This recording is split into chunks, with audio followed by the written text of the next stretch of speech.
अस्सलाम वालेकुम वरहमतुल्लाहि वबरकातुहू। उम्मीद करता हूँ आप सब खैरियत से होंगे।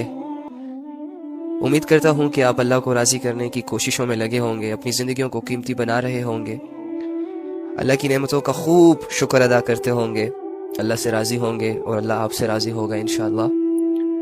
मेरे भाइयों, मेरी प्यारी बहनों, इस दुनिया की सबसे बड़ी हकीकत अल्लाह है। इस दुनिया की सबसे बड़ी ताकत अल्लाह है। इस दुनिया की सबसे अजीम ज़ात अल्लाह है।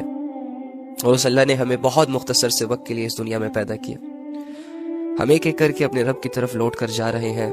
हमारी आंखों के सामने, कभी हमारे रिश्तेदारों में, तो कभी हमारे दोस्तों में, तो कभी हमारे हमसायों और आसपास पड़ोस में, एक एक करके इंसान अपने रब की ओर चल रहा है। लिमिटेड टाइम जो अल्लाह रब्बुल इज़्ज़त ने उनको दिया, ख़त्म करके उसी के पास जा रहा है ना चाहते हुए। तो ये टाइम पीरियड जो अल्लाह रब्बुल इज़्ज़त ने हर इंसान को दिया है, इस ज़िंदगी में रहने का जो मौका अल्लाह ने अपनी मर्जी से इंसान को दिया है, वो आहिस्ता आहिस्ता करके ख़त्म हो रहा है। हम पर भी ख़त्म हो रहा है, जिसकी एक बहुत बड़ी मिसाल, एक बहुत बड़ा सबूत आज का दिन था। अल्लाह ने सुबह हमें जगाया, फिर हमारे सामने सुबह के नक्शे को ख़त्म करके दिन का नक्शा लाया।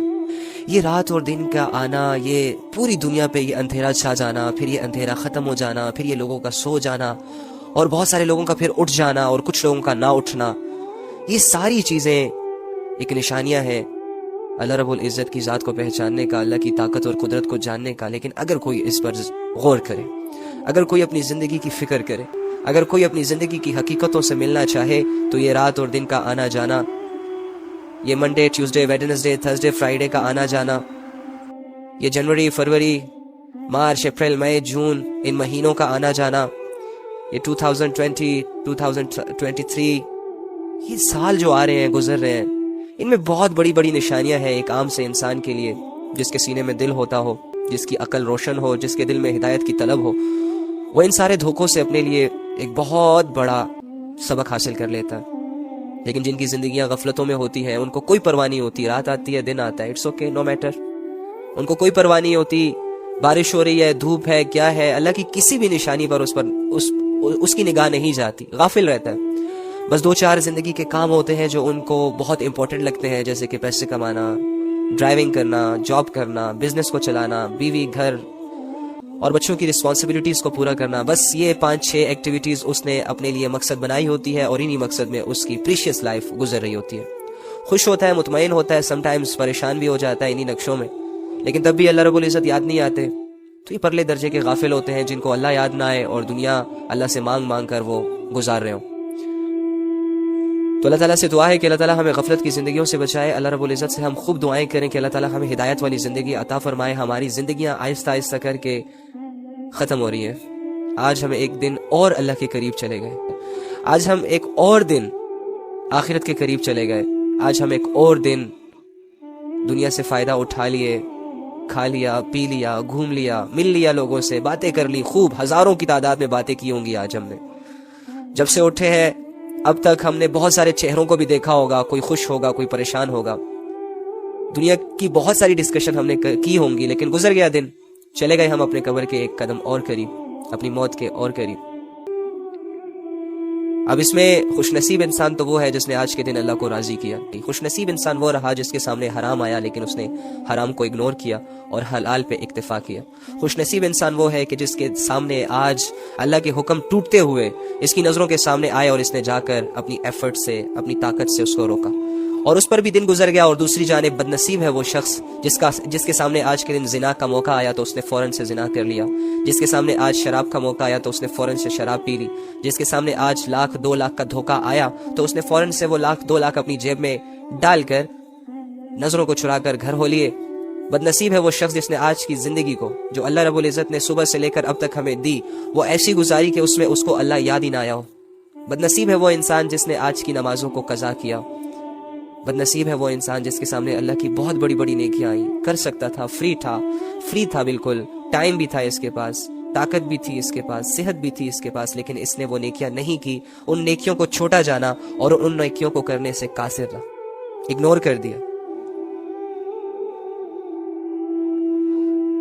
तो अल्लाह से दुआ है कि अल्लाह ताला हमें ऐसे लोगों में اور ایسے لوگوں کی پرچھائیوں سے بھی بچائیں کہ جو لوگ اللہ سے غافل ہیں، اور ان کے لیے ہدایت کی دعا ہے کہ اللہ تعالیٰ جلد سے جلد ان کو اپنی رحمت کی پرچھائیوں میں داخل کرے۔ اللہ فرماتے ہیں اللہ الذی سخر لکم البحر لتجری الفلک فیہ بامرہ ولتبتغوا من فضلہ ولعلکم تشکرون۔ اللہ وہ ہے جس نے سمندر کو تمہارے کام میں لگا دیا۔ سبحان اللہ، کیا زبردست آیتیں ہیں یار، کیا اللہ کی محبت ہے یار ہم سے، کیا بڑے بڑے کام اللہ ہمارے لیے کر رہا ہے اتنی آسانی سے۔ ہم تو سوچتے ہی نہیں ہے، سمندر کو دیکھتے ہیں بس صرف اس کے آگے پیچھے سیلفیاں بنا کے آ جاتے ہیں، سمندر کے پاس جاتے ہیں سیر سپاٹا کر کے واپس آ جاتے ہیں، سمندر میں جاتے ہیں ایک بوٹ بک کرتے ہیں، ایک چھوٹا سا پھیرا لگا کے واپس آ جاتے ہیں، ایک ریل بنا لیتے ہیں، یا اپنے حرام محبتوں کو سمندر کے کنارے لے جا کر ایک چھوٹا سا ٹینٹ لگاتے ہیں اور گندگی میں منہ مار کے واپس آ جاتے ہیں رات کو۔ ہم تو سمندروں میں بیچ پر اس نیت سے جاتے ہیں نا، اور اللہ اس کے بارے میں کیا کہہ رہا ہے؟ اللہ الذی سخر لکم البحر لتجری الفلک فیہ بامرہ ولتبتغوا من فضلہ ولعلکم تشکرون۔ اللہ ہی وہ ہے جس نے سمندر کو تمہارے کام میں لگا دیا۔ کیا کام کر رہا ہے سمندر تمہارے لیے؟ کبھی سوچا؟ کبھی سمندر کے پاس گئے، کھڑے ہوئے، سوچا کہ اللہ نے اتنا بڑا سمندر، کہ کتابوں میں آتا ہے کہ دنیا کا 30% حصہ جو ہے وہ خشکی ہے اور 70% حصہ جو ہے وہ سمندر، دریا، پانی پر ہے۔ اوکے، تو اللہ رب العزت نے اتنے بڑے سمندروں کو ہمارے کام میں کیسے لگایا؟ کویسچن کبھی خود سے پوچھا؟ نہیں پوچھا۔ کبھی اس آیت کو پڑھا؟ نہیں پڑھا۔ کبھی اس آیت پہ غور کیا؟ نہیں کیا۔ سمندر تو آنکھوں کے سامنے ہے، لیکن اس سمندر نے میرے دل میں اللہ کی معرفت نہیں پیدا کی۔ سمندر پر تو ہم پکچرز بھی کھینچتے ہیں، فیملیز کو لے کر آؤٹنگ بھی کرتے ہیں، وہاں جا کر سمندر کے کنارے بیٹھ کر انجوائے بھی کر رہے ہوتے ہیں، لیکن اس سمندر کو کبھی اس نگاہ سے دیکھا نہیں نا، جو رب والی نگاہ ہوتی ہے، جو معرفت والی نگاہ ہوتی ہے۔ آنکھوں کا صحیح استعمال تو ہم نے آج تک شروع ہی نہیں کیا ابھی تک۔ آنکھوں کا صحیح استعمال یہی تھا کہ اللہ فرما رہے ہیں سیروا فی الارض، زمین میں گھومو پھرو اور دیکھو کہ میں نے پہلے لوگوں کے ساتھ کیا کیا۔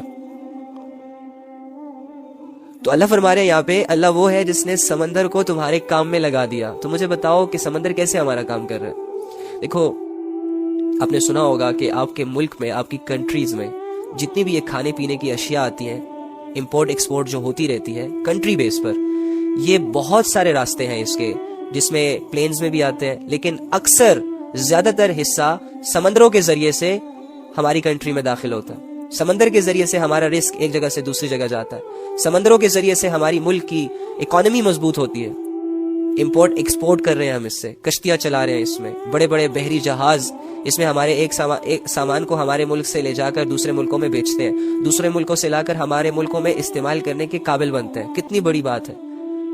اگر یہ سمندری راستے بند ہو جائے تو ہر ملک فاقہ کشی پر آ جائے، ہر ملک کے لیے امپورٹ ایکسپورٹ کرنا مشکل ہو جائے۔ تو اللہ یہاں پہ کیا فرما رہے ہیں آپ سے؟ اللہ الذی سخر لکم البحر، کہ اللہ وہی ہے جس نے تمہارے لیے سمندر کو کام میں لگا دیا۔ یہ تمہارا کام کر رہا ہے، تمہاری کشتیوں کو نیچے ڈبوئے گا نہیں، تمہارے مال کو بالکل سیفٹی کے ساتھ لائے گا تمہاری کنٹری تک، پھر تمہاری شاپس میں جائے گا، پھر تمہارے گھروں تک آئے گا، پھر تمہاری زندگی میں آئے گا اور تم اس سے فائدہ اٹھاؤ گے۔ تم سوچتے نہیں ہو، اللہ گیلا کر رہے ہیں آگے، تاکہ اس کے حکم سے اس میں کشتیاں چلیں۔ اب دیکھو یہ جو کشتیاں چلتی ہیں، ہمیں تو یہ لگ رہا ہوتا ہے کہ اسے کوئی پائلٹ چلا رہا ہوتا ہے، جو کشتی کا پائلٹ ہوتا ہے وہ چلا رہا ہوتا ہے، لیکن اللہ کیا کہہ رہا ہے کہ میرے حکم سے چلتی ہے، اور تاکہ تم اس کا فضل تلاش کرو۔ اب فضل کیا ہے؟ سمندروں کے اندر مچھلیاں، خزانے، ہیرے نکل رہے ہیں یہاں سے، جوہرات نکل رہے ہیں یہاں سے، بڑے بڑے خزانے نکل رہے ہیں یہاں سے، رزق نکل رہا ہے یہاں سے۔ کتنے لوگ ہیں جو سمندروں میں سے مچھلیاں پکڑ پکڑ کر ان کو بیچتے ہیں، پھر اپنے گھر والوں کو کھانا کھلاتے ہیں۔ کتنے ایسے لوگ ہیں جو سمندر کے اندر وہ جو سپی ہوتی ہے، کیا ہوتی ہے، وہ چھوٹی چھوٹی موتی جو نکلتے ہیں، اس کے پھر جولریز بنتی ہے، اور وہ جولریز کی پھر اتنی بڑی سطح پر پھر امپورٹ ایکسپورٹ ہوتی ہے، جس کی وجہ سے دولت آتی ہے، ویلتھ آتا ہے، پیسہ آتا ہے۔ اللہ کے خزانے ہیں، اللہ نے سارے تمہارے کام میں دے دیے، نالج دے دیا تمہیں۔ اگر اللہ رب العزت تمہیں سمندر کی گہرائیوں کا نالج ہی نہ دیتے تو کیا کرتے؟ ایک بہت بڑی دولت سے محروم رہ جاتے، بہت بڑے رزق سے محروم رہ جاتے۔ اگر ان سمندروں کو اللہ آرڈر دیتے کہ کوئی بھی کشتی تمہارے اوپر چلے تو فوراً اسے ڈبا دینا، تو مجھے بتاؤ کیسے سفر کرتے آپ سمندر میں، کیسے جاتا آپ کا سامان ایک ملک سے دوسرے ملک؟ لیکن یہ اللہ کے فضل سے سب کچھ چل رہا ہے۔ چپ چاپ سمندر تمہاری کشتی اور اس میں موجود تمہارے سامان کا بوجھ اپنے اوپر برداشت کرتا ہے، اور تمہارے فائدے کو نقصان نہیں دیتا، اللہ کے حکم سے، اللہ کے فضل سے۔